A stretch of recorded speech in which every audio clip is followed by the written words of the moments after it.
চাচা আবু তালিব ইসলামের জন্য এত কিছু করার পরেও তার ভাগ্যে হিদায়াত নসিব হলো না।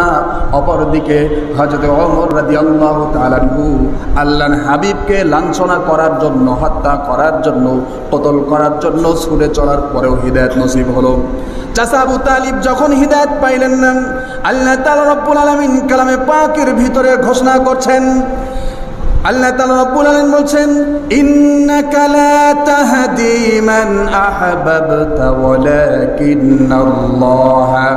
ওয়ালাকিন্নাল্লাহা ইয়াহদি মান ইয়াশা ওয়া হুয়া আ'লামু বিল মুহতাদিন। চাচা আবু তালিব হিদায়াত পাইলেন না, হিদায়াত বঞ্চিত অবস্থায় মারা যাচ্ছেন। আল্লাহর হাবিব কষ্ট সহকারে কাঁদতে কাঁদতে বিভোর হয়ে পড়লেন। আল্লাহ তাআলা তিনাকে সান্ত্বনা দিয়ে বললেন, ইন্নাকা লা তাহদি মান আহবাবতা, হে আমার হাবিব, আপনি ইচ্ছা করলে যাকে ভালোবাসেন আপনি তাকে হেদায়েত দিতে পারবেন না। আল্লাহ তাআলা বললেন, ইন্নাকা লা তাহদি মান আহবাবতা, আপনি যাকে ভালোবাসেন ইচ্ছা করলেই তাকে হেদায়েত দিতে পারবেন না। তার কারণ হলো তাকে হিদায়াতের পথে তো আসতে হবে, ঠিক কিনা? হিদায়াতের পথে তো তাকে আসতে হবে, হিদায়াত গ্রহণ তো তাকে করতে হবে, হিদায়াত গ্রহণ তো তাকে হতে হবে। আপনি তার জন্য পানির ব্যবস্থা করলেন, শরবতের ব্যবস্থা করলেন, তৃষ্ণায় বেচারা তার ছাতি ফেটে যাচ্ছে, আপনি তার জন্য পানি শরবতের ব্যবস্থা করলেন, তার মুখের গড়ে দিয়ে দিলেন, এমনকি তার গালে উঠিয়ে দিলেন, কিন্তু খাবার পান করার দায়িত্বটা তো তার, পান করার দায়িত্ব তার। কিন্তু যদি সে পান না করে আপনি কিভাবে তাকে জোর করে পান করাবেন? হেদায়েতের সুদা কিভাবে আপনি তাকে পান করাবেন? সে যদি পান না করে আর আপনি যতই ভালোবাসেন আপনি ইচ্ছা করলে তাকে হিদায়াত দান করতে পারবেন না। আল্লাহ তাআলা বলছেন, ওয়ালাকিন্নাল্লাহা ইয়াহদি মান ইয়াশা, আর আল্লাহ তাআলা রব্বুল আলামিন ইচ্ছা করলে যাকে ইচ্ছা তাকে হিদায়াত দান করতে পারেন। ওয়া হুয়া আ'লামু বিল মুহতাদিন, আর আল্লাহ তাআলা এটা ভালো জানেন যে কে আল্লাহর হিদায়াত গ্রহণ করবে। আল্লাহ এইটা ভালো জানেন যে কে হিদায়াত গ্রহণ করবে, এইটা আল্লাহ তাআলা ভালো জানেন। সুতরাং তুমি ইচ্ছা করলে তুমি যাকে ভালোবাসো তাকে হেদায়েত দিতে পারবে না। সম্মানিত হাজিরিন, ভালো করে খেয়াল করুন, আল্লাহ তাআলা রব্বুল আলামিনের হাবিব নবী করিম সাল্লাল্লাহু আলাইহি ওয়াসাল্লাম তিনাকে আবু তালিব কত যত্ন সহকারে লালন পালন করেছেন, কত ভালোবেসেছেন, কিতাবের ভিতরে এসেছে। নবী সাল্লাল্লাহু আলাইহি ওয়াসাল্লামের প্রতি চাচা আবু তালিবের কি পরিমাণ সহানুভূতি ছিল তা বলে ব্যাখ্যা করে শেষ করা সম্ভব হবে না। নবী করিম সাল্লাল্লাহু আলাইহি ওয়াসাল্লামের বয়স যখন 8 বছর 2 মাস 10 দিন, আল্লাহর হাবিবের বয়স 8 বছর 2 মাস 10 দিন, এমন সময় নবী করিম সাল্লাল্লাহু আলাইহি ওয়াসাল্লামের দাদা আব্দুল মুত্তালিব ইন্তেকাল করলেন। আব্দুল মুত্তালিব ইন্তেকাল করার পূর্ব মুহূর্তে অন্তিম অবস্থায় ওসিয়াত করলেন আবু তালিবকে, ওসিয়াত করলেন।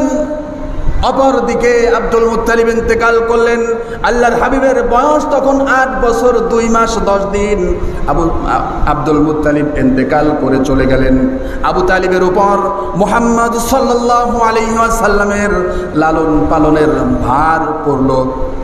পিতার অন্তিম ওসিয়তের প্রতি শ্রদ্ধাশীল হয়ে আবু তালিব অত্যন্ত যত্ন সহকারে শিশু মুহাম্মদ মুস্তাফা সাল্লাল্লাহু আলাইহি ওয়াসাল্লাম ভবিষ্যতের নবীকে যত্ন সহকারে লালন পালন করতে লাগলেন। কেমন যত্ন সহকারে লালন পালন করেছেন কিতাবের ভিতরে এসেছে। আবু তালিব ভাতুষপুত্র মুহাম্মদ মুস্তাফা সাল্লাল্লাহু আলাইহি ওয়াসাল্লামকে এত বেশি মহব্বত করতেন যে নিজের কলিজা কলিজার টুকরা সন্তানকেও কোনোদিন এত ভালোবাসেন নাই। নিজের কলিজার টুকরা সন্তানগুলোকে সর্বদা পাশে শুয়ে রাখতেন, আর শিশু মুহাম্মদ সাল্লাল্লাহু আলাইহি ওয়াসাল্লামকে সর্বদা বুকের উপরে স্থান দান করতেন। সুবহানাল্লাহ, সুবহানাল্লাহ। নিজের সন্তানকে পাশে শুয়ে রাখতেন। কোন জায়গায় যাবার যখন প্রয়োজন হতেন, শিশু মুহাম্মদ সাল্লাল্লাহু আলাইহি ওয়াসাল্লামকে কোলে করে নিয়ে যেতেন, কাঁধে করে নিয়ে যেতেন। আর আবু তালিবের ছোট ছোট দুইটা সন্তান ছিল, একজনের নাম জাফর আর একজনের নাম আলী রাদিয়াল্লাহু তাআলা আনহু। তাদেরকে এত মহব্বত করেন নাই যত মহব্বত করেছেন ভাদুষপুত্র মুহাম্মদ সাল্লাল্লাহু আলাইহি ওয়াসাল্লামকে। শুধু যত্ন সহকারে লালন পালনই করেন নাই, আব্দুল মুত্তালিব যেমন করে শিশু মুহাম্মদ সাল্লাল্লাহু আলাইহি ওয়াসাল্লামকে সম্মান করতেন, ইজ্জত করতেন, অনুরূপভাবে আবু তালিবও শিশু মুহাম্মদ মুস্তাফা সাল্লাল্লাহু আলাইহি ওয়াসাল্লামকে ইজ্জত করেছেন। কেমন করে ইজ্জত করতেন আব্দুল মুত্তালিব শুনুন। কাবা শরীফের হাতেমে কাবার ভিতরে আব্দুল মুত্তালিবের একটা আসন নির্ধারণ করা ছিল। আব্দুল মুত্তালিবের আসন ছিল হাতেমে কাবার ভিতরে, কাবা ঘরের ছায়ায় আব্দুল মুত্তালিবের একটা আসন ছিল। সেখানে আব্দুল মুত্তালিব ছাড়া আর কেউ বসার সাহস পাইতেন না, কেউ বসার সাহস পাইতেন না। আব্দুল মুত্তালিব তিনি তার আসনে গিয়ে বসতেন, আর তার সমস্ত সন্তানগুলো, আব্দুল মুত্তালিবের 1 নয় 2 নয় 19 জন সন্তান। কয়জন সন্তান ছিল? 19 জন সন্তান ছিল আব্দুল মুত্তালিবের। এমন সময় তার জন্য নির্ধারিত স্থান ছিল, আসন ছিল কাবা শরীফের ছায়ায়, চেয়ার পাতা ছিল, আসন ছিল তার জন্য। আর ওই আসনে কেউ বসতেন না আব্দুল মুত্তালিব ছাড়া। তার সমস্ত সন্তানগণ এবং বিচার ফায়সালার সময় মক্কার সমস্ত মানুষগুলো তার চতুর্পাশে বসতো, কিন্তু আব্দুল মুত্তালিবের আসনে বসার মতো সাহস কারোর হতো না। কিন্তু আগের থেকেই শিশু মুহাম্মদ সাল্লাল্লাহু আলাইহি ওয়াসাল্লাম চলে আসতেন। আসার পর তিনি দৌড়ে গিয়ে দাদার আসনের উপরে বসে পড়তেন। জোরে বলি সুবহানাল্লাহ। দাদার আসনে গিয়ে বসতেন। এমন সময় আবু তালিব, আবুল আহাব সহ আব্বাস সহ আরো অন্যান্য যারা চাচারা রয়েছে, তারা মিলে শিশু মুহাম্মদ মুস্তাফা সাল্লাল্লাহু আলাইহি ওয়াসাল্লামকে আব্দুল মুত্তালিবের আসন থেকে নামিয়ে দেওয়ার চেষ্টা করত, নামিয়ে দিত। একদিন তো নামিয়ে দিয়েছেই প্রায়। এমন সময় আব্দুল মুত্তালিব উপস্থিত হয়ে গেলেন। আব্দুল মুত্তালিব উপস্থিত হয়ে যাবার পর বলছে, ও আমার সন্তানেরা, খবরদার খবরদার, মুহাম্মদ, শিশু মুহাম্মদকে আমার এই আসন থেকে তাকে নামিয়ে দিও না, কারণ আমি মুহাম্মদকে চিনতে পেরেছি, তাকে বুঝতে পেরেছি। ও এই দুনিয়ার কোনো সাধারণ শিশুদের মতো কোনো সাধারণ শিশু নয়। এই শিশুটা হলো অন্যরকম একটা শিশু, তার মর্যাদা অনেক বেশি হবে, সারা পৃথিবীতে তার খ্যাতি ছড়িয়ে পড়বে। খবরদার তোমরা তাকে এই আসন থেকে নামিয়ে দিও না। শেষ পর্যন্ত মুহাম্মদ মুস্তাফা সাল্লাল্লাহু আলাইহি ওয়াসাল্লামের জন্য আব্দুল মুত্তালিবের আসনের পাশে একটা নতুন করে আসন তৈরি করা হয়। সুবহানাল্লাহ। আব্দুল মুত্তালিব এত বেশি সম্মান করতেন, শুধু তাই নয়, সেটাকে কেন্দ্র করে আবু তালিব বিশ্বনবী জনাবে মুহাম্মদুর রাসূলুল্লাহ সাল্লাল্লাহু আলাইহি ওয়াসাল্লামকেও সম্মান করতেন, ইজ্জত করতেন। সর্বক্ষেত্রে শিশু মুহাম্মদ মুস্তাফা সাল্লাল্লাহু আলাইহি ওয়াসাল্লামকে আব্দুল মুত্তালিব সর্ব অবস্থায় অগ্রাধিকার দিতেন, সর্বক্ষেত্রে তিনাকে প্রাধান্য দিতেন। এইভাবে করে করে মুহাম্মদ, ভালোবাসা, আদর, যত্ন, স্নেহ সহকারে চাচা আবু তালিব 1 নয় 2 নয় 8 বছর 2 মাস 10 দিন থেকে মুহাম্মদ সাল্লাল্লাহু আলাইহি ওয়াসাল্লামের বয়স 40 বছর পর্যন্ত আবু তালিব আল্লাহর হাবিবকে লালন পালন করলেন, যত্ন সহকারে লালন পালন করলেন, যত্ন সহকারে লালন পালন করলেন। ইতিমধ্যে মক্কার লোকেদের সাথে, কত মানুষের সাথে যে আবু তালিবের বাক বিতণ্ড করতে হয়েছে, তর্ক বিতর্ক করতে হয়েছে, তার কোনো অন্ত নাই। তার কারণ হলো, যখন নবী করিম সাল্লাল্লাহু আলাইহি ওয়াসাল্লাম হেরা গুহায় ধ্যানমগ্ন রইলেন। এরপরে যখন ওহী আসা শুরু হলো, ওহী আসার পর আল্লাহর হাবিব আর দাঁড়িয়ে থাকলেন না, বসে থাকলেন না। কিতাবের ভিতরে এসেছেন আল্লাহ তাআলা রব্বুল আলামিন কোরআনের ভিতরে ইরশাদ করছেন, আল্লাহ তাআলা রব্বুল আলামিন আয়াত নাজিল করলেন, ইয়া আইয়ুহাল মুদ্দাথির কুম ফাআনযির ওয়া রাব্বাকা ফাকাব্বির। ওহী নাজিল হয়ে গেল। আল্লাহ তাআলা বলছেন, ওহে বস্ত্র আবৃত লোক, আপনি উঠুন তাড়াতাড়ি করে এবং লোকদেরকে সতর্ক করুন। আর ওয়াসিয়াবাকা আর ওয়ারাব্বাকা ফাকাব্বির, আর আপনি আপনার প্রভুর শ্রেষ্ঠত্ব ঘোষণা করুন। আয়াত যখন নাজিল হয়ে গেল, আল্লাহর হাবিব লোকদেরকে সতর্ক করা শুরু করলেন। লোকদেরকে সতর্ক করা শুরু করলেন। সতর্ক করছেন, একজন একজনকে ধরে সতর্ক করা শুরু করলেন। সর্বপ্রথম চলে গেলেন নিজের স্ত্রীর কাছে, খাদিজাতুল কুবরা রাদিয়াল্লাহু তাআলা আনহার কাছে গিয়ে বললেন, ও খাদিজা, এই যে তোমরা শত শত দেব দেবীর মূর্তি পূজা করো, শত শত মূর্তির পূজা করো, এটা তো ভুল পথের ভিতরে রয়েছো। এই সবগুলো হলো ভুল।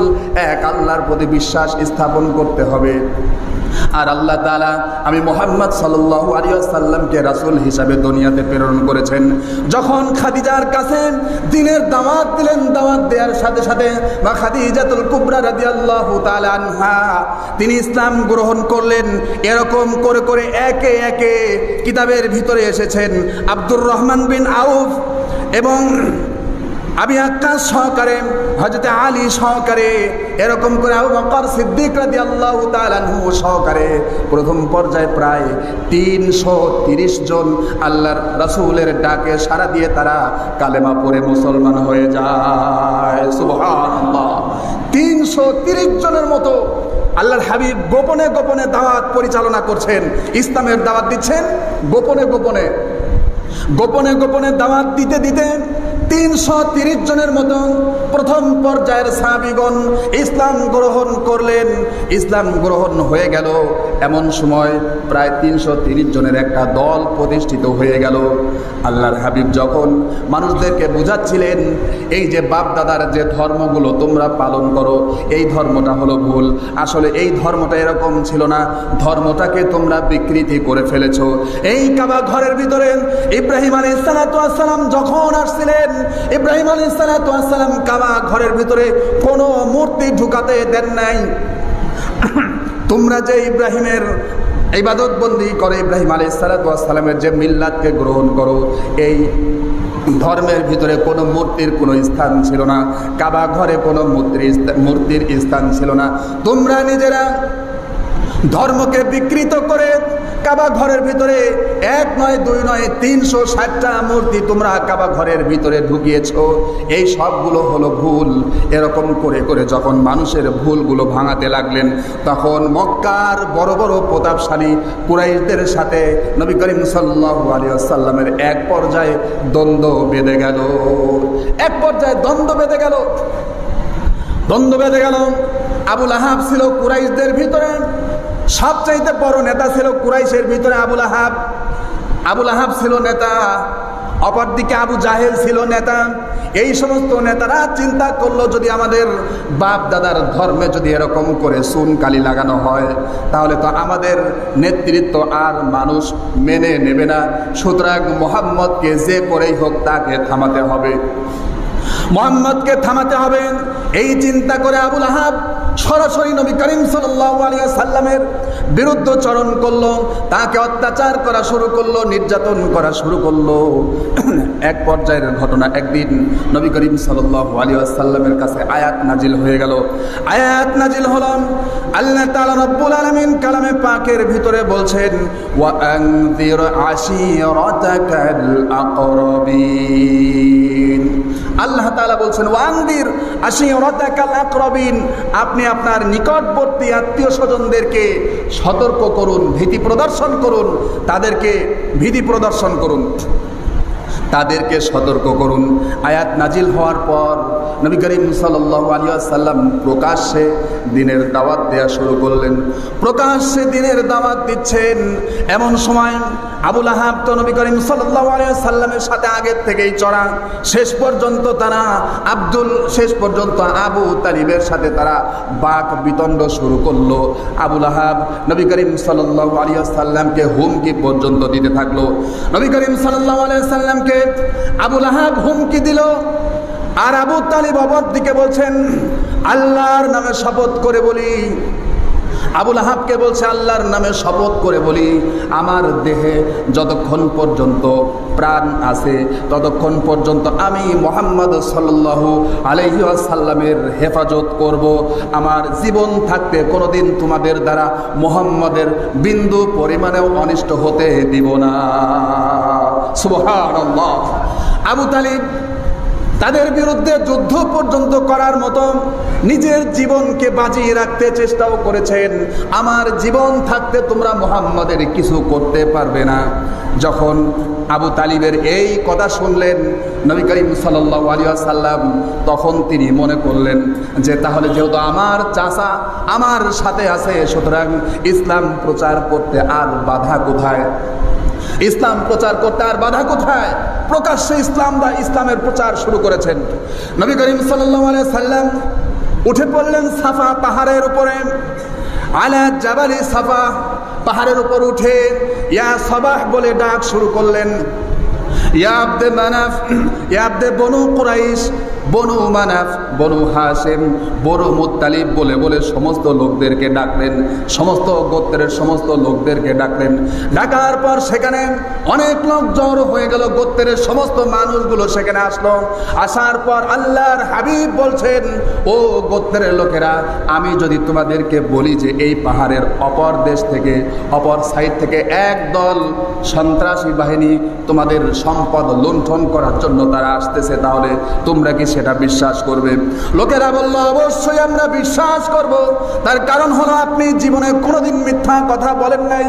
এমন সময় আল্লাহর হাবিব গম্ভীর কণ্ঠে তিনি বললেন, তোমরা যে ধর্ম পালন করছো, যে সমস্ত দেবদেবীর পূজা করছো, এর জন্য তোমাদের জাহান্নাম ছাড়া কোনো উপায় থাকবে না।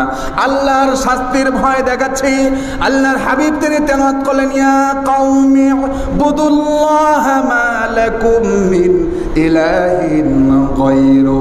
আল্লাহর হাবিব তেলাওয়াত করলেন, ও আমার সম্প্রদায়, আল্লাহ ছাড়া তোমাদের কোনো ইলাহা নাই। অনেক লম্বা বক্তৃতা দিলেন। দেওয়ার পর আল্লাহর হাবিব বললেন, ইয়া কওমি বুদুল্লাহ মা লাকুম মিন ইলাহিন গায়রু। আল্লাহ ছাড়া তোমাদের, ও আমার সম্প্রদায়, আল্লাহ ছাড়া তোমাদের কোনো ইলাহা নাই, কোনো প্রভু নাই। আল্লাহকে বাদ দিয়ে তোমরা যে সমস্ত প্রভুকে গ্রহণ করেছো, এরা তোমাদের কোনোদিন বাঁচাতে পারবে না, এরা তোমাদের জন্য ধ্বংসস্বরূপ। সুতরাং তোমরা এগুলোকে বাদ দাও। এইভাবে যখন বুঝাচ্ছিলেন, আবু লাহাব সাথে সাথে উঠে এসেছে। উঠে এসেই নবী করিম সাল্লাল্লাহু আলাইহি ওয়াসাল্লামকে ধমক দিয়ে বলছে, ইয়া মুহাম্মদ, হে মুহাম্মদ, ধ্বংস হোক তোমার দুই হাত। এরকম করে যখন বলেছে, বলার পর যখন ধমক দিয়েছে, অপর দিকেই আল্লাহ তাআলা রব্বুল আলামিন এই আবু লাহাবের ধমকটাকে পছন্দ করেন নাই, এত ঘৃণা করেছেন।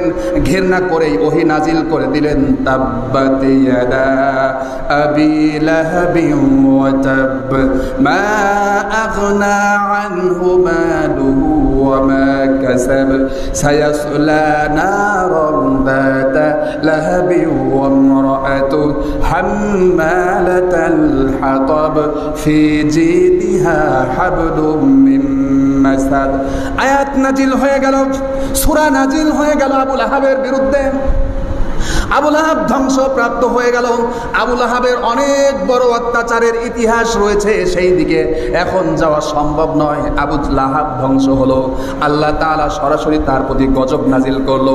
যখন আবু লাহাবের বিরুদ্ধে কোরআন সূরা লাহাব নাজিল হয়ে গেল, আবু লাহাবের স্ত্রী উম্মে জামিল নবী করিম সাল্লাল্লাহু আলাইহি ওয়াসাল্লামের আরো বিরুদ্ধচরণ করা শুরু করল।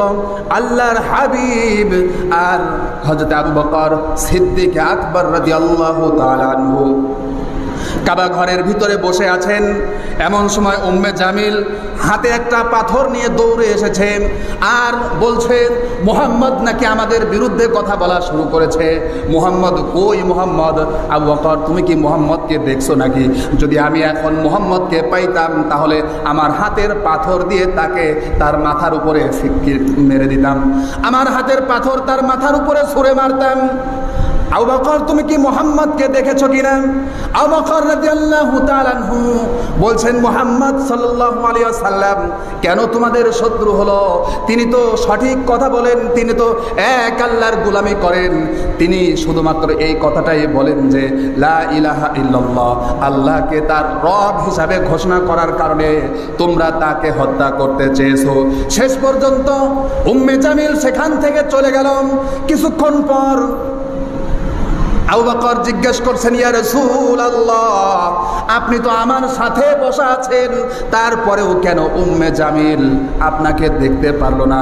আল্লাহর হাবিব বলছেন আল্লাহ তাআলা রব্বুল আলামিন উম্মে জামিলের দৃষ্টি থেকে আমি মুহাম্মদকে আলাদা করে রেখে দিয়েছিলেন। সুবহানাল্লাহ, উম্মে জামিলের দৃষ্টি থেকে আল্লাহ তাআলা আমাকে হেফাজত করেছেন, আমাকে আলাদা করে রেখেছেন। সে এখানে উপস্থিত হওয়ার পরেও আমাকে দেখতে পায় নাই। জোরে বলি সুবহানাল্লাহ। সম্মানিত হাজিরিন, উম্মে জামিল এবং আবু লাহাব দুজনে মিলেই জাহান্নামের অতল তলদেশে নিক্ষিপ্ত হয়েছে। সম্মানিত হাজিরিন, আর হযরত আবু তালিব নবী করিম সাল্লাল্লাহু আলাইহি ওয়াসাল্লামকে সর্বদা সহযোগিতা করেছে। একবার নয়, দুইবার নয়, কমপক্ষে 17 বার আবু তালিবের কাছে কুরাইশ প্রতিনিধি দল নবী করিম সাল্লাল্লাহু আলাইহি ওয়াসাল্লামের বিরুদ্ধচরণ করেছেন, বারবার বিরুদ্ধচরণ করেছেন। একবার কুরাইশ প্রতিনিধি দল আবু তালিবের কাছে এসে বলছে, ও আবু তালিব তোমার ভাদুষপুত্রকে থামাও, তোমার ভাদুষপুত্রকে থামাও, সে আমার ধর্মে চুন কালি দিচ্ছে, তার কি প্রয়োজন বলো? যদি তার সম্মানের প্রয়োজন হয় আমরা তাকে সম্মান দিব, যদি তার ধন সম্পদের প্রয়োজন হয় আমরা তাকে এত বেশি ধন সম্পদ দিব যা আর এই মক্কায় তার মতো কোনো ধনী ব্যক্তি থাকবে না। যদি তার সুন্দরী নারীর প্রয়োজন হয় এই মক্কার সবচাইতে সুন্দরী নারী তাকে দিব। এরকম করে যা কিছু বলার প্রয়োজন ছিল সব কিছু বলল, ধমকের স্বরে বলল। এমন সময় আব্দুল মুত্তালিব ভাদুষপুত্র মুহাম্মদ সাল্লাল্লাহু আলাইহি ওয়াসাল্লামকে ডাকলেন।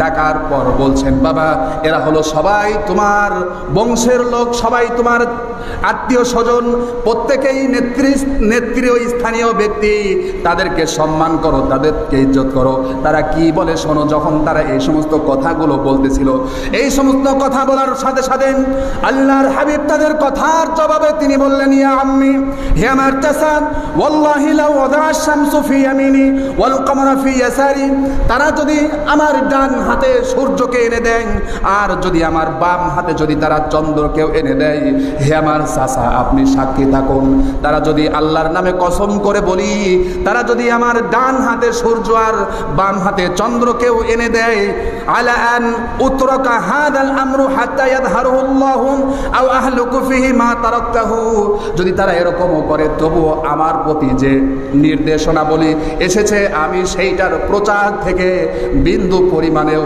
পদচ্যুত হবে না, বিন্দু পরিমাণেও সরে দাঁড়াবো না। এতে যদি আল্লাহ তাআলা আমাকে জয়যুক্ত করেন আর আমি যদি জয়যুক্ত হতে না পারি আমি ধ্বংস হয়ে যাব, কিন্তু আমি আল্লাহর দ্বীন প্রচার থেকে এক বিন্দু পরিমাণেও সরে দাঁড়াবো না। জোরে বলি সুবহানাল্লাহ। এই কথা বলেন মুহাম্মদ সাল্লাল্লাহু আলাইহি ওয়াসাল্লাম বের হয়ে চলে আসলেন। ওদিকে আবু তালিব নবী করিম সাল্লাল্লাহু আলাইহি ওয়াসাল্লামকে বলছেন, ভাদুষপুত্র আমার উপর, আমার বয়স হয়ে গিয়েছে, আমি বৃদ্ধ হয়ে গিয়েছি, আমার উপর এমন কোনো ভার তুমি চাপিয়ে দিও না যেটা আমি সহ্য করতে পারবো না। তার কারণ হলো মক্কার কুরাইশের সমস্ত লোকগুলো যদি এক পক্ষে হয় আর আমি একা, এই ভার আমার দ্বারা সহ্য করা বড় কষ্টকর হয়ে পড়বে। সুতরাং তুমি একটু বিচার বিবেচনা করে কাজ করো। এই কথা যখন বলেছেন নবী করিম সাল্লাল্লাহু আলাইহি ওয়াসাল্লাম তখন মনে করলেন, মনে হয় আমার চাচা আবু তালিব আমাকে মনে হয় পরিত্যাগ করলো, মনে হয় আমার চাচা আবু তালিব আমাকে পরিত্যাগ করলো, তিনি সরে চলে গেলেন। আবু তালিব যখন নবী করিম সাল্লাল্লাহু আলাইহি ওয়াসাল্লামের মন খারাপ দেখলেন, মুহাম্মদ সাল্লাল্লাহু আলাইহি ওয়াসাল্লামের মন খারাপ থাকলে আবু তালিবের কোনো সময় ঘুম আসতো না।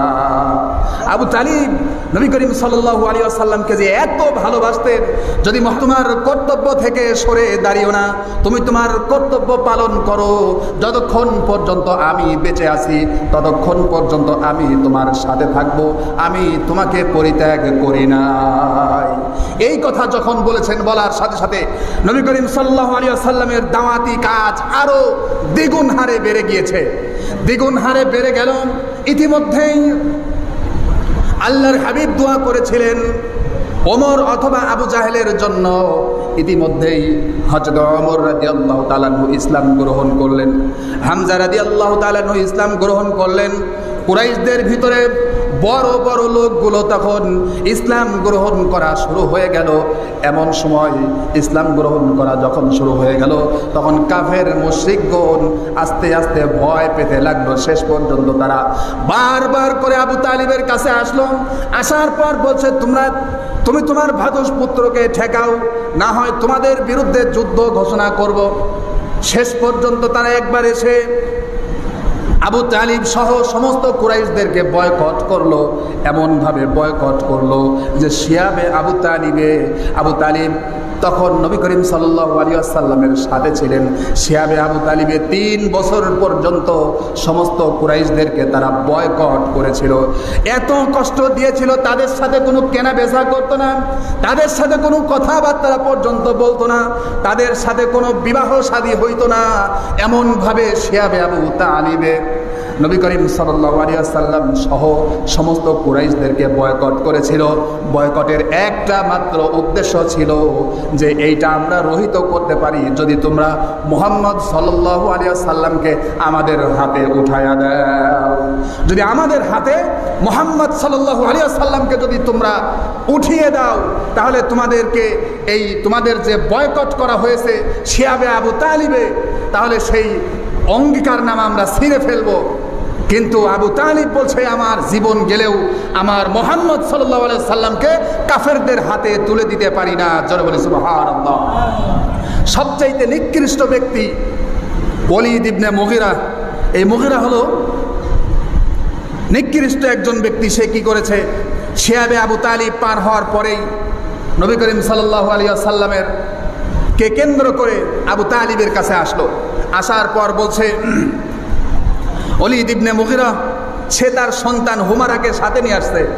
হুমারাকে সাথে নিয়ে আসার পরে আবু তালিবকে বলছে যে আজ থেকে এই হুমারা হলো তোমার সন্তান হিসাবে গণ্য হবে। আবু তালিবকে বলছে, হুমারাকে তোমাকে দিয়ে দিলাম, এ হলো কুরাইশদের ভিতরে ধার্মিক একজন সন্তান, ওলীদ ইবনে মুগীরার সন্তান হুমারা। শেষ পর্যন্ত বলছে, ওলীদ ইবনে মুগীরা বলছে, এই সন্তানকে দিয়ে দিলাম, এই সন্তান আজ থেকে তোমার সন্তান বলে বিবেচ্য হবে, কিন্তু শর্ত হলো মুহাম্মদকে আমার হাতে তুলে দাও, আমাদের হাতে তুলে দাও, এই উদ্দেশ্যে যে আমরা মুহাম্মদকে হত্যা করব। জোরে বলি নাউজুবিল্লাহ। আবু তালিবকে এসে বলছে, এই সন্তানকে তোমাকে দিলাম আর মুহাম্মদকে আমাদের হাতে উঠিয়ে দাও, কারণ সে আমাদের বাপদাদার ধর্মে চুনকালি দিয়েছে, সুতরাং আমরা তাকে হত্যা করব। এমন সময় অনেক লম্বা ঘটনা, আবু তালিব থমকে দাঁড়িয়ে গিয়ে বলছে, এ ওলীদ ইবনে মুগীরা, ধমক দিয়ে বলছে, তোমরা কি এমন সবচাইতে নিকৃষ্ট একটা কথা বললে যে তোমাদের সন্তানকে আমাকে দান করবা, আর তোমাদের সন্তানকে আমি লালন পালন খাইয়ে পরিয়ে লালন পালন করব, আর আমার সন্তান তোমাদের হাতে উঠায় দেব, আর তোমরা আমার সন্তানকে হত্যা করবা। এর চাইতে নিকৃষ্ট কোনো কথা দুনিয়ার বুকে হতে পারে না, যে আমার সন্তান তোমাদের হাতে তুলে দেব, তোমরা তাকে হত্যা করবা, আর তোমাদের সন্তানকে আমি খাইয়ে পরিয়ে মানুষ করব। এইটা কোনোদিন হতে পারে না, আমার জীবন থাকতেও এটা কোনোদিন মেনে নেওয়া সম্ভব হবে না। জোরে বলি আল্লাহু আকবার। প্রলোভন দিল আবু তালিবকে।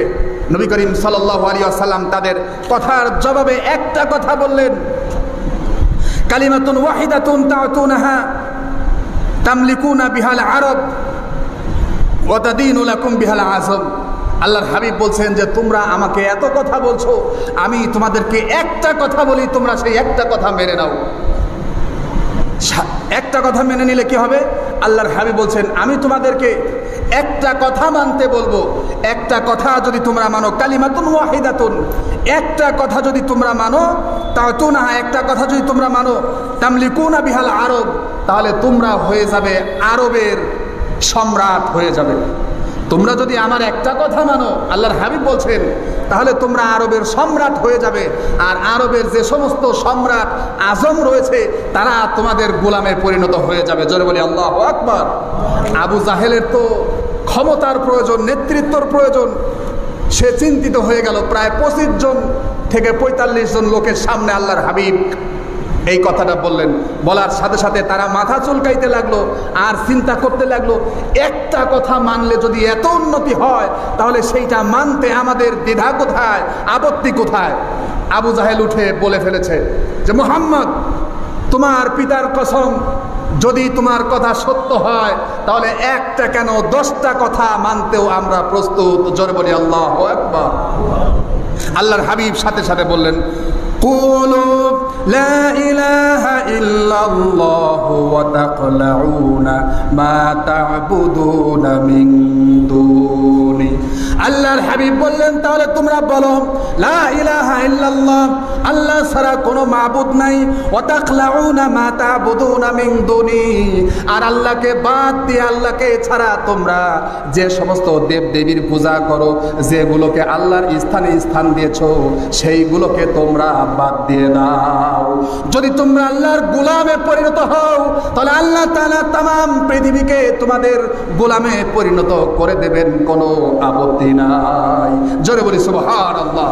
এই কথা আল্লাহর হাবিব যখনই বলছে তখন আবু জাহেল, উতবা, সাইবা প্রমুখ সহকারে, আবু সুফিয়ান সহকারে হাত তালি দিতে দিতে, কিতাবে এসেছে ওরা এক হাতের পর আরেক হাত মারতে মারতে সরে গেল আর বলছে, এই মুহাম্মদ এ কি কোনোদিন আমাদের কথা মানবে? জীবনেও আমাদের কথা সে মানবে না। সুতরাং সে তার উপর থাকুক, আমরা আমাদের ধর্ম, আমাদের বাপদাদার ধর্মের উপরেই প্রতিষ্ঠিত থাকি। এই বলে শেষ পর্যন্ত তারা সেখান থেকে বিদায় নিয়ে চলে যায়। সম্মানিত হাজিরিন, আবু তালিব নবী করিম সাল্লাল্লাহু আলাইহি ওয়াসাল্লামের জন্য তার বুক সবসময় উদার ছিল। শেষ পর্যন্ত যখন তিনি মারা যাবেন, শিয়াবে আবু তালিব থেকে আসার পর আবু তালিব রোগগ্রস্ত হয়ে পড়লেন, ইন্তেকাল করবে, মারা যাবে। ঠিক এমন সময় নবী করিম সাল্লাল্লাহু আলাইহি ওয়াসাল্লাম আসলেন। আসার পর কিতাবের ভিতরে আসছে আমুল হুজন বলা হয় ওই বছরটাকে, যে বছরে আবু তালিব ইন্তেকাল করলো। ওই একই বছরে বিবি খাদিজাতুল কুবরা রাদিয়াল্লাহু তাআলা আনহা তিনিও ইন্তেকাল করলেন। এই এত বড় একটা শোক, একদিকে আবু তালিব চলে গেল, অপরদিকে খাদিজাতুল কুবরা বিদায় নিলেন। এই কারণে এই বছরটাকে বলা হয় আমুল হুজন, অর্থাৎ শোকের বছর, পরিতাপের বছর। আবু তালিব ইন্তেকাল করবেন, তার কিছুক্ষণ পূর্ব মুহূর্তে মুহাম্মদ সাল্লাল্লাহু আলাইহি ওয়াসাল্লাম আসলেন। আসার পর বলছেন, আইয়ু আম্মি, হে আমার চাচা, কুলু লা ইলাহা ইল্লাল্লাহ, বলুন লা ইলাহা ইল্লাল্লাহ, বলুন আল্লাহ ছাড়া কোনো উপাস্য নাই।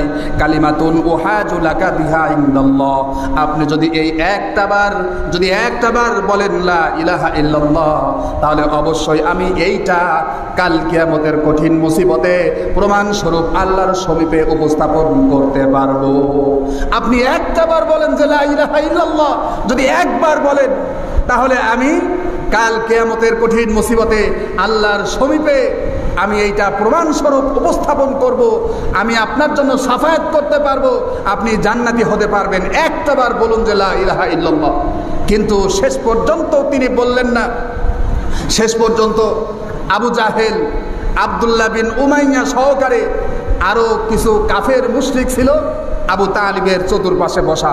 শেষ পর্যন্ত তারা বলছে, হে আবু তালিব, তুমি কি মৃত্যুর পূর্ব মুহূর্তে, মৃত্যুর ভয়ে তুমি কি বাপদাদার ধর্মকে পরিত্যাগ করতে চাও?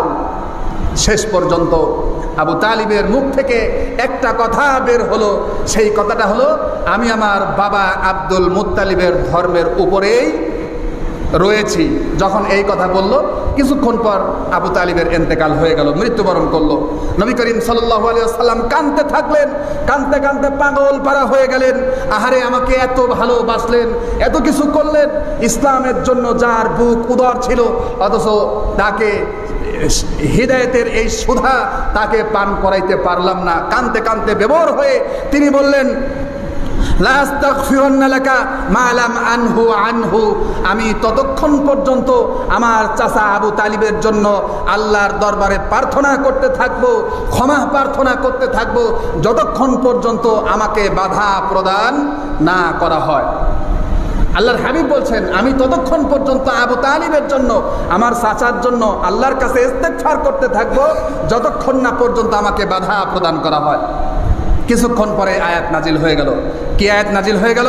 আবু তালিবের সমীপে নবী করিম সাল্লাল্লাহু আলাইহি ওয়াসাল্লামের সামনে জিবরিল আলাইহিস সালাতু ওয়াস সালাম আসলেন, আসার পর আয়াত নাজিল করলেন, মা কানা লিন-নাবিয়্যি ওয়াল্লাযীনা আমানু আন ইস্তাগফিরু লিল মুশরিকিনা ওয়ালাউ কানু উলি কুরবা মিন বা'দি মা তাবায়্যানা লাহুম আন্নাহুম আসহাবুল জাহিম। আয়াত নাজিল হয়ে গেল, মা কানা লিন-নাবিয়্যি ওয়াল্লাযীনা আমানু, সমস্ত নবী রাসূল, কোন নবী রাসূল এবং যারা ঈমান এনেছে তাদের জন্য উচিত নয়, শোভনীয় নয়, বৈধ নয়, আন ইস্তাগফিরু লিল মুশরিকিনা, যে তারা কোন মুশরিকের জন্য আল্লাহর কাছে ইস্তেগফার করবে। কে বলছে? আল্লাহ। আমাদের দেশে হয় না এরকম? সারা জীবন ইসলামের বিরুদ্ধে কথা বলেছে, কোরআনের বিরুদ্ধে কথা বলেছে, ইন্তেকাল করেছে, মারা গিয়েছে, এমন সময় তার জানাজার নামাজ পড়ানোর জন্য ইমাম সাহেবকে ধরে নিয়ে যাওয়া হয়। আল্লাহ বলছে মুশরিকের জন্য দোয়া নিষিদ্ধ, হারাম, আর জোর করে ইমাম সাহেবকে ধরে নিয়ে গিয়ে জানাজা পড়ানো হয়। কিছুদিন আগে একবার এক মুশরিক মারা গেল, জানাজা দেওয়ার মতো আলেমদের বিরুদ্ধে অনেক কথা বলেছিল, শেষ পর্যন্ত কোনো আলেম তার জানাজা পড়াইতে যায় নাই। শেষ পর্যন্ত ইসলামিক ফাউন্ডেশনের একজন আলেমকে ধরে নিয়ে যাওয়া হলো, যে বেটা জানাজার নামাজ পড়া। বেচারা বিপদে পড়ছে, ইসলামিক ফাউন্ডেশনের সরকারি বেতন খায়, এখন সরকারের হুকুম না মানলে তো চলে না, জানাজার নামাজ পড়াইছে। শেষ পর্যন্ত তাকে সাংবাদিকরা জিজ্ঞেস করলো, কোনো আলেম যেখানে জানাজার নামাজ পড়াইতে আসে নাই, তুমি আসলা কে? কয় যে আমি কি যে পড়াইছি তা আমি নিজেও জানি না, আর যা পড়াইছি ওযু ছাড়া পড়াইছি। জোরে বলি না হুজুবিল্লাহ। আমি যে কি পড়াইছি তা আমি নিজেও জানি না, আর যা পড়াইছি সব ওযু ছাড়া। সুতরাং আল্লাহ নিষেধ করেছেন, কাফেরদের কোনো জানাজা হবে না, মুশরিকদের কোনো দোয়া হবে না।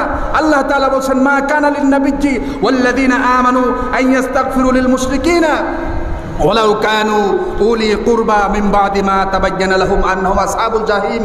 কোন নবী রাসূল এবং মুমিন ঈমানদার মুত্তাকিনদের জন্য শোভনীয় নয় যে তারা মুশরিকদের জন্য ইস্তেগফার করবে, ওয়ালাউ কানু উলি কুরবা, যদিও তারা তাদের নিকট আত্মীয় হয়ে থাকে। যদি নিকট আত্মীয় বলতে কি বোঝায়? যদি তার বাপ হয়, মা হয়, চাচা হয়, ভাই হয়, বোন হয়, যদি সে মুশরিক হয়, তাহলে তার জন্য দোয়া করা কোনো মুমিন মুত্তাকিন, কোন নবী রাসূলের জন্য শোভনীয় নয়। মিন বাদি মা তাবায়্যানা লাহুম আন্নাহুম আসহাবুল জাহিম, কারণ তারা সকলের কাছে স্পষ্টভাবে তাদের জানা আছে, যারা মুশরিক তারা সরাসরি জাহান্নামী, যারা মুশরিক তারা সরাসরি কি? জাহান্নামী। সুতরাং তাদের জন্য দোয়া করা নিষেধ, দোয়া করা যাবে না। সম্মানিত হাজিরিন, এরপরে আল্লাহ তাআলা আয়াত নাজিল করে দিলেন, ইন্নাকা লা তাহদি মান আহবাবতা ওয়ালাকিন্নাল্লাহ ইয়াহদি মান ইয়াশাউ ওয়া হুয়া আলামু বিল মুহতাদিন। হে রাসূল, আপনি যাকে ভালোবাসেন ইচ্ছা করলেই তো আপনি তাকে হেদায়েত দিতে পারবেন না। তার কারণ হলো হিদায়াত তো তাকে পেতে হবে, হিদায়াতের উপযুক্ত তাকে হতে হবে, হিদায়াতের সুধা তো তাকে পান করতে হবে। আপনি জোর করে তো হেদায়েত দিতে পারবেন না। আল্লাহ তাআলা যাকে ইচ্ছা তাকে হিদায়াত দিতে পারেন, কিন্তু আল্লাহ এটা ভালো জানেন কে হিদায়াত গ্রহণ করবে, কে হিদায়াত গ্রহণ করবে, আর কে হিদায়াতকে, এই ইজ্জতকে, এই হিদায়াতের মতো এত বড় মহান সম্পদকে কে প্রত্যাখ্যান করবে, সেটা আল্লাহ তাআলা ভালো জানেন। নবী করিম সাল্লাল্লাহু আলাইহি ওয়াসাল্লাম আফসোস করলেন। একদিন হঠাৎ করে, অনেক দিন পর, হাদিসটা বুখারী শরীফে এসেছে, আব্দুল্লাহ ইবনে আব্বাস রাদিয়াল্লাহু তাআলা আনহু নবী করিম সাল্লাল্লাহু আলাইহি ওয়াসাল্লামকে জিজ্ঞেস করছেন, আব্বাস তিনিও নবীর চাচা, আবু তালিব তিনিও নবীর চাচা, আবু লাহাব তিনিও নবীর চাচা। আবু লাহাব তো সরাসরি জাহান্নামের তলদেশে, আব্বাস ইসলাম গ্রহণ করে কাতেবে ওহী যিনাকে বলা হয়, কোরআন লেখক ছিলেন আব্বাস, কোরআন লিখতেন। আর অপরদিকে আবু তালিব ইসলামের জন্য এত কিছু করেও হিদায়াত নসিব হলো না।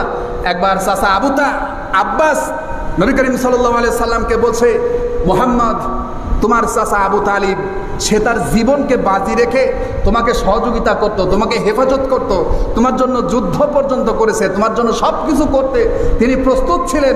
সুতরাং ভাতিজা হিসাবে, রসুল হিসাবে তুমি তার কতটুকুন উপকারে আসবে, তুমি তার জন্য কি করতে পারবা, কতটুকুন উপকারে আসবে। সাথে সাথে নবী করিম সাল্লাল্লাহু আলাইহি ওয়াসাল্লাম বলছেন, ওহুয়া ফি দহদাহিম মিন নার, হে চাচা, আমার চাচা আবু তালিব এখন জাহান্নামের উপরিভাগে অবস্থিত, অর্থাৎ জাহান্নামের উপরে আছে, জাহান্নামের শাস্তি তার পায়ের গিট পর্যন্ত পৌঁছেছে। এরপরে তিনি বলছেন, ওয়ালাউলা আনা লাকানা ফিদ্দারকিল আসফালি মিনান নার, যদি আমি তার ভাতিজা না হইতাম, আর আমার সাথে যদি আমি মুহাম্মদ সাল্লাল্লাহু আলাইহি সাল্লামের সাথে আমার চাচা আবু তালিবের যদি এই সম্পর্কটা না থাকতো, তাহলে তিনি জাহান্নামের অতল তলদেশের, জাহান্নামের গভীরে তিনি ডুবিয়ে যেতেন। জোরে বলি নাউজুবিল্লাহ। আমার সাথে যদি তার সম্পর্কটা না থাকতো, তাহলে তিনি জাহান্নামের অতল তলদেশে ডুবে যেতেন, জাহান্নামের গভীরে তিনি ডুবে যেতেন। আমার সাথে সম্পর্ক থাকার কারণে ওহুয়া ফি দহদাহিম মিনান নার, তিনি জাহান্নামের উপরিভাগে আছে, জাহান্নামের শাস্তিটা তার পায়ের গোড়ালি পর্যন্ত পৌঁছেছে। আবু সাঈদ খুদরি রাদিয়াল্লাহু তাআলা আনহু তিনি বর্ণনা করছেন,